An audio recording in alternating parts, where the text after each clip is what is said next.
Hey everyone, Jason here. Today I'm going to be working on an iPhone 6 that was sent here for backlight with no image. The description I got here says iPhone 6 with no image, the screen lights up but it won't display anything. So it sounds like backlight with no image. Before I get started here, I want to say that this week has been an absolute disaster for income, and it's not like that because that's the only types of jobs I had coming in. It's sort of been like that by choice. A lot of the things that get backed up here on the back burner here, scooted up far to the back of my workbench here. A lot of what you see here winds up being rabbit holes and things that are really, really time consuming. Those things wind up being deals where they're not absolute routine and require hands-on troubleshooting.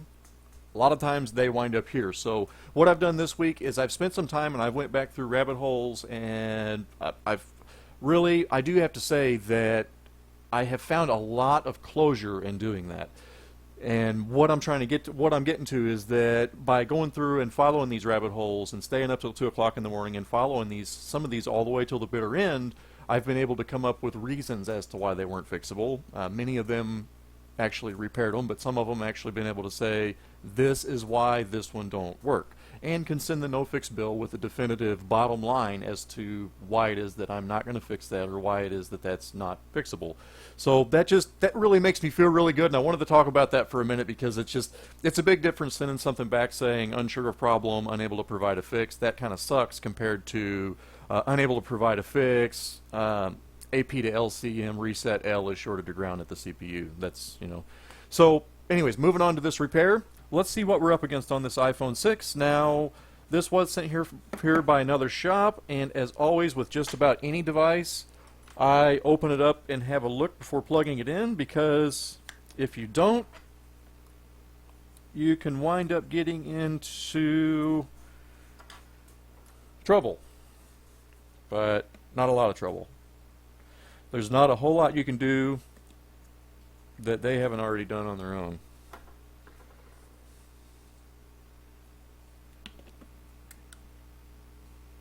Alright, so let's go ahead and pull these other covers off here and see what we're up against.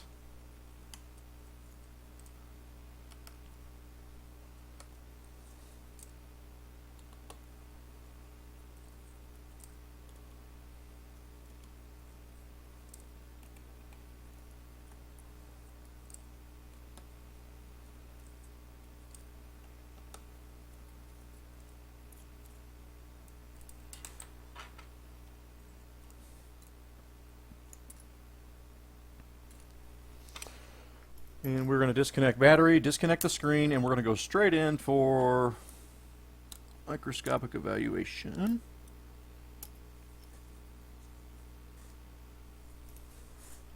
Alright, let's get you over here to the microscope so you can see what I'm seeing.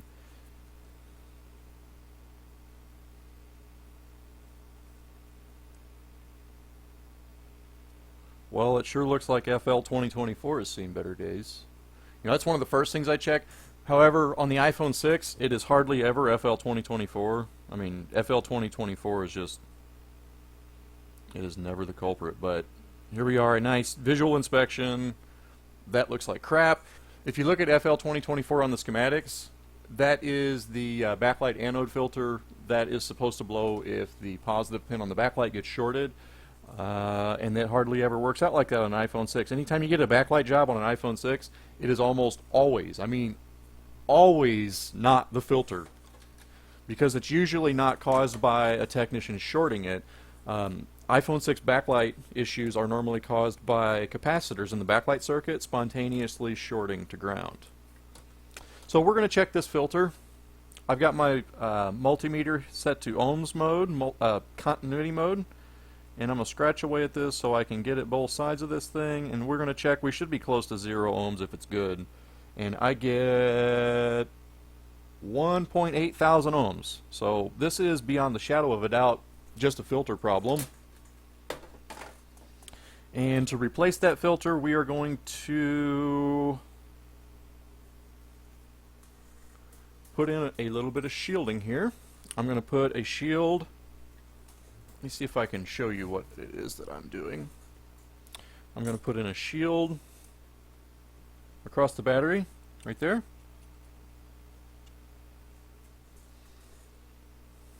And then I'm going to take Kapton tape.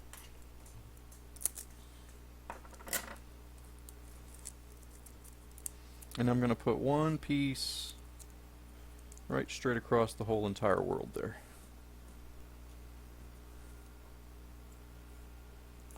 Oops, and I should have made it just a little bit bigger because I do actually need to hold the phone in place. Yeah, it felt really, really, really good to go through clearing out rabbit holes, and actually developed a pretty good ground-up troubleshooting system for no image on iPhone 6 Plus. And those are things that are just, you know, you wind up with these things sitting around where you don't want to tell people, sorry, I couldn't fix it, whenever there's a good chance that you can fix it. You don't want to tell somebody, sorry, I couldn't fix it, until you've turned every stone. And you know, some of these rabbit holes, there's a lot of stones, and it is a lengthy, some of them can be a really, really lengthy road to go down. So let's switch you back over to the microscope and get back at this filter. But yeah, closure and learning. I mean, it feels really good. I do my best learning in the middle of the night. You know, when I grew up and became a dad and had to start making money for a living instead of fiddling around all the time, a lot of my learning got kicked to the side because, you know, it doesn't matter what it is you're learning unless it makes money. You're screwing around. So once you grow up, you have to make money. And now I'm getting to do something where I get to learn and do things that I enjoy and still make money. I love it. So we have audio. We do. All right, I'm going to get a little bit of flux on this filter. Now we're going to try to get this out of here without ripping the pads. A lot of these 6 and 6S filters, they are 6S. A lot of these 6S filters, they're welded to the pads so badly that you can't really, I mean, you wind up tearing the pads to get them out. Now sometimes I wind up leaving a little piece of the old filter there and soldering to that. I've done that now a couple of times because that's actually a more robust solution than going back and running a wire all the way back under the shield. If you've got a good trace there, you're best off to use it. And really, your goal is to make money, so if you don't have to screw around half the day putting in a wire, anything that you can do, as long as it's going to be robust, is worth your time, as long as you can save all that time. Alright, let's get down on the back side of this with a blade and trim this, a little bit of glue away here.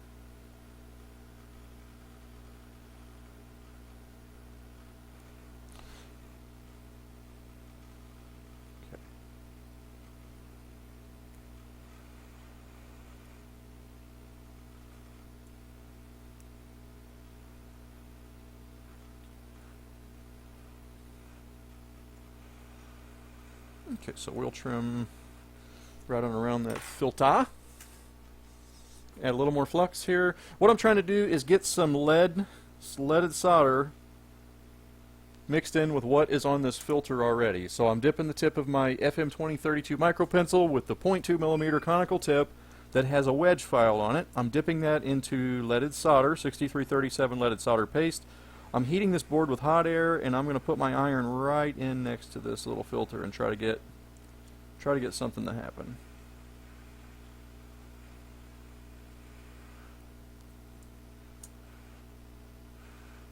It's welded pretty good. Now maybe it wasn't welded. Maybe I'm just imagining it because I'm so used to it being welded. Alright, so we'll put a little more flux on our sight there for our filter. I've been doing a lot more shielding here lately. You do wind up using more heat, but at the same time I do less singeing the connectors when I do them like this. I mean, the connectors being singed don't mean much, but it's just cosmetic. But by now you probably know me. Oh, there was a little piece of a cap there. I actually care about how this stuff looks, even if it's inside the phone where nobody ever sees it, because somebody might see it. What if your repair don't hold, or what if you're not the last tech to see it, and the next guy opens it up and it looks like a complete total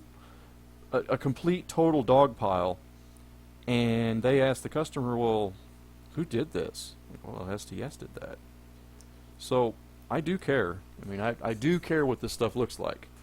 and I care because of reputation. So I am starting to really learn about nitpicking though, and I'm learning when to throw in the towel, when to say no more. Let's see, filters, dial filters. Okay, let's grab one of these filters here that came from microsolderingsupply.com.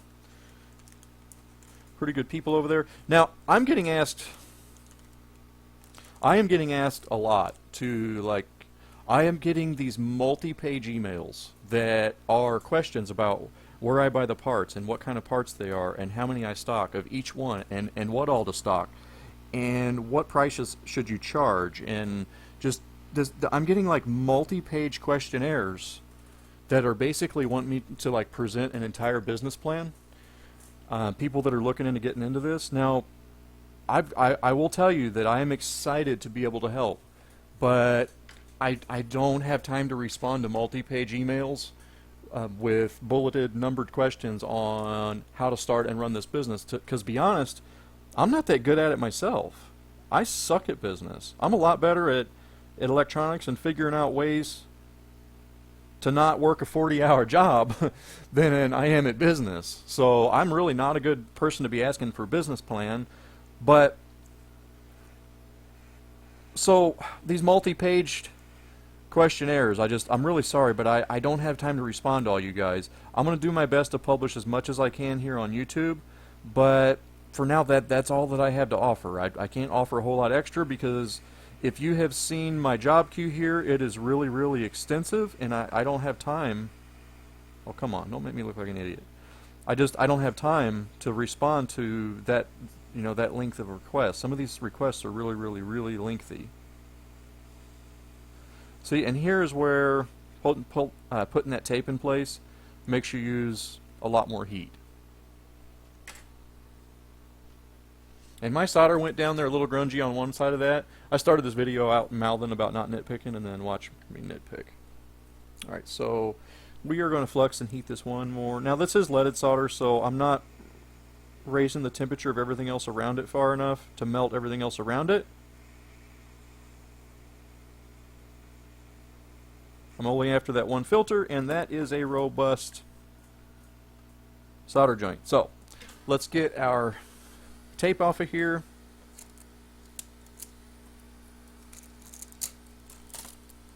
I picked an iPhone 6 that I thought was going to be a track down no image issue, which I've been taking pride in troubleshooting. Whenever I talk about going through these rabbit holes, some of these rabbit holes were no image issues, and I've been taking a lot of pride in learning my way through that rabbit hole. That's really cool stuff. And if you're in this business and you're doing this for a living, even if you're not doing this for a living, if you're doing this for a hobby, but if you're doing these types of repairs, it's a never-ending learning cycle. And when you quit learning, you quit being able to fix new things, and new things are coming in all the time. So you have to be able to learn and put new tricks under your hat. You really do.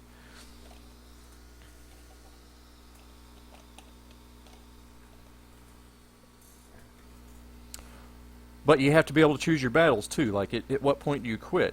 You can't always go all the way to the end of the hole. You can't follow that rabbit hole to the end every time. Wow, look at how much alcohol I just used. So at what point do you throw in the towel? For me, I've been feeling a lot better about throwing in the towel at the end of the road, whenever I don't have another option. But at the same time, when you pull one of these out that's all mutilated and just looks like total garbage, well, how far down the road are you going to go then? What are your odds of success? So I don't know, maybe others out there have something to share along that lines. I just use my gut feeling, man. If I look at it and it looks like it has just totally been screwed, like the shield pried off it with pliers and stuff, it's like we got a lot of physical damage. If I do make it down the rabbit hole and find a way out of it to where this thing is fixed, what else is wrong? What are my odds?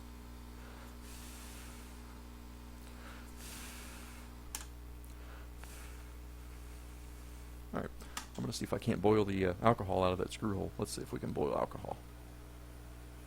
It's 99%. It ought to boil really easy. Oh yeah, dry it right out.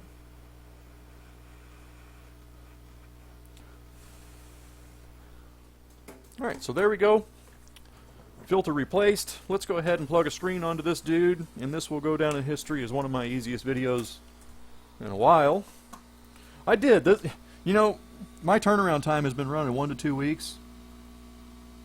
This is a phone that I suspected to be good video material, so I actually bumped it ahead just a fuzz. And here we go. It turned out to be FL2024. This will be the only time in like the next month that it's FL2024. Unless somebody knocks it off with a screwdriver. Then FL2024 is more common, but you just don't see it. You don't see it smoked all that common. Alright, do we have battery? We have Taco Cat.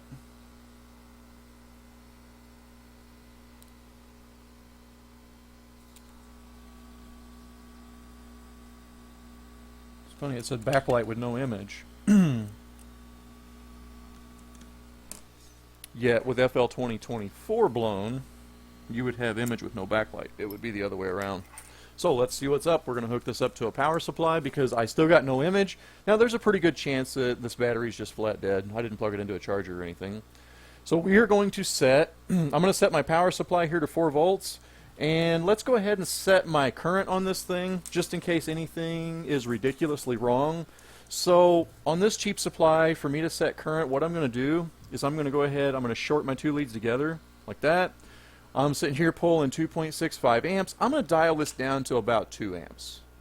You know, and if there is anything shorted on this phone, it's going to save our little transistor. I call it the gatekeeper that's between VBAT and VCC main.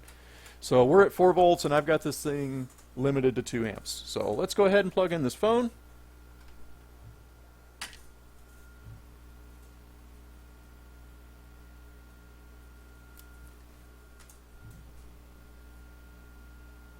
Okay, we're at 90 milliamps. And that is with nothing connected. We're at 90 milliamps. So let's go ahead. We're going to remove the screen.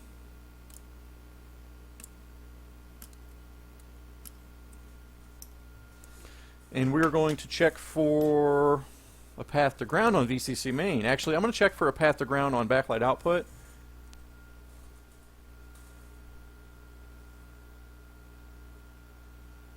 Which is my dirty little solder job there. Did I check for long screw damage? Yeah.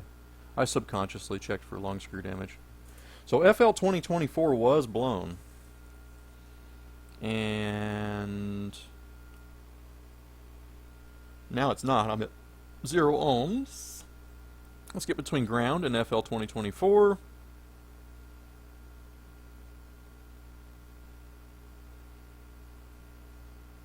I'm getting like 10 mega ohms. Yeah, like 10 mega ohms there. So we know that we're not getting a short.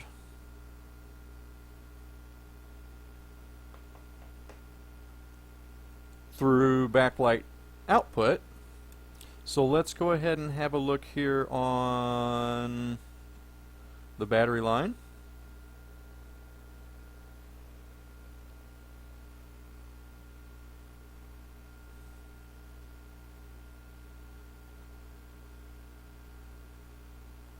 And we're at 1.4K. I'm really not sure what's normal there. I think that's actually way low. I think we might have a short on the battery line. So we're going to go ahead and hook power back up to this thing. Here's what I'm going to do. I need to know where this is at. Where's our heat coming from? There's almost an amp of current. Somebody's going to get warm. So I'm going to hook my power supply back up. And guess who's not getting any current?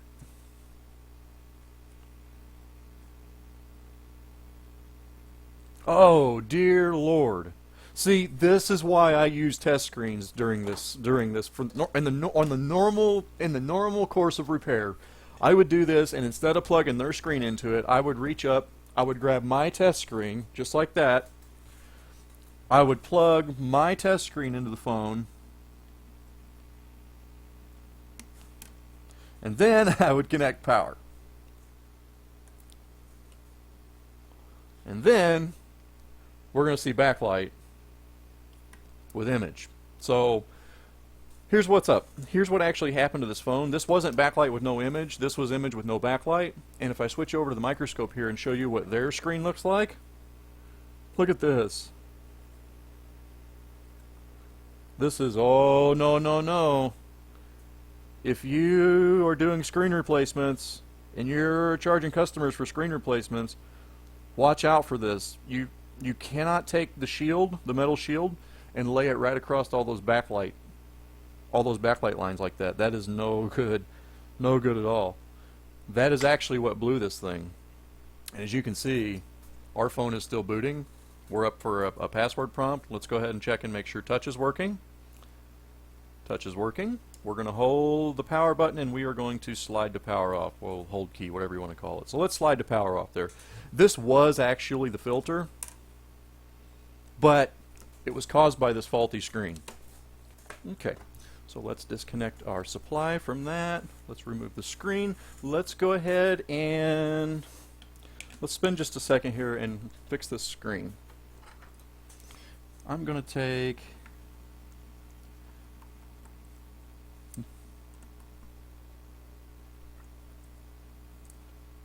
the ear speaker retaining bracket off. That. I'm going to remove a couple of screws on this plate. Now once again, I am doing this for profit, so I can't spend a whole ton of time reconstructing this screen, but I would like to send it back working. So let's get you over here under the microscope again. Yeah, I would like to send it back working without saying your screen did it, because you know how many times I've sent stuff back and then and had it come back to me with the exact same problem again. How many times I've fixed iPhone 6s and then they come back, like I'll get an email that says, hey, you worked on my phone and it quit. It's doing the same thing again. Oh, really? And get it back and look at it, and yeah, it's doing the same thing again. It got smoked in the exact same way, like the exact same thing again. Only now it's going to need micro jumper and it's going to need massive surgery. And I don't trust that little sticker anymore. So let's cut us one out of, let's use electrical tape. I usually use Kapton tape for like everything. Surprised I'm not packing with it. Alright, let's cut us a decent sized square here.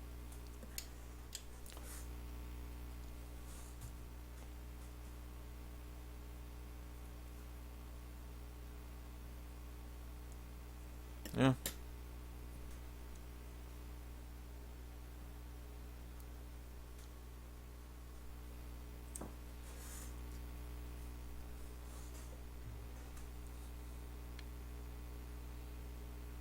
Okay.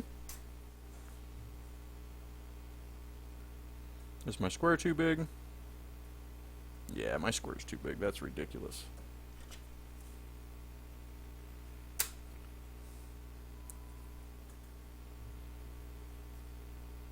Alright, let's see if we can get it to slide under there.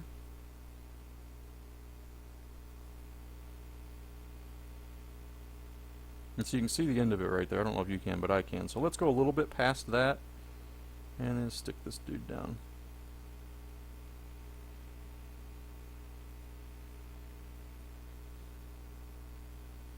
Electrical tape might be a little thick, but if I slide this up a fuzz and then push it down, well, either way. It needs insulated, guys. Let's put this back together. What is this 1 amp load? Just coming out of nowhere. It's just sitting here drawing an amp.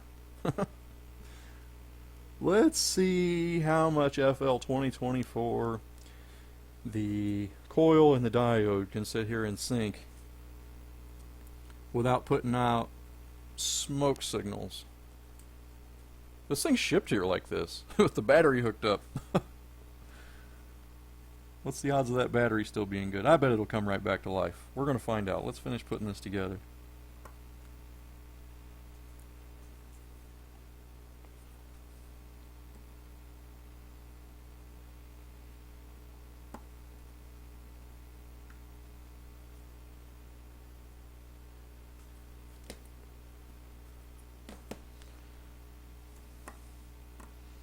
Please, please keep all your screws in the right places. I've been doing piles of long screw damage here lately, and I've just about mustered up the guts to do a long screw damage video, so look forward to that. That's going to be coming really soon. Only I won't be taking full credit. Much of the credit for techniques that I use I will give credit to Mark Schaefer. If it had not been for some of the videos that he's put online pertaining to long screw damage, I wouldn't have never had the guts to do the repair the way that I'm doing it now. So, Mark, that's much appreciated.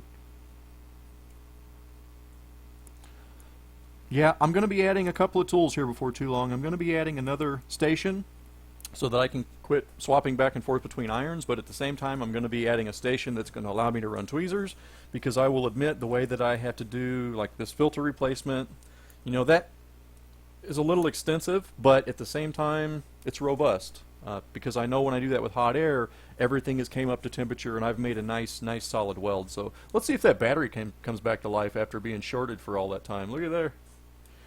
We do have backlight. And just to make sure our 800 milliamp load is gone, let's hook this thing back up to the supply. Double checking our voltage because I don't trust the supply. Alright, our load is gone. I have gotten rid of my load, and I'm at 4 volts, 0 amps. Power button. And booting with backlight and image. So actually a fairly simple repair after all. I'm not going to draw this out a whole lot farther because I've got a ton more repairs to get through. If all goes well, maybe I'll be able to get another video recorded today. We will see. I've got to get as many of these shipped that I can and try to make as many people happy as I can so nobody comes and drags me outside and beats me up. So that is going to be it for this video. I hope you all have successful repairs, and I hope you all have a good day. Thanks for watching, everybody. I'll see you next time.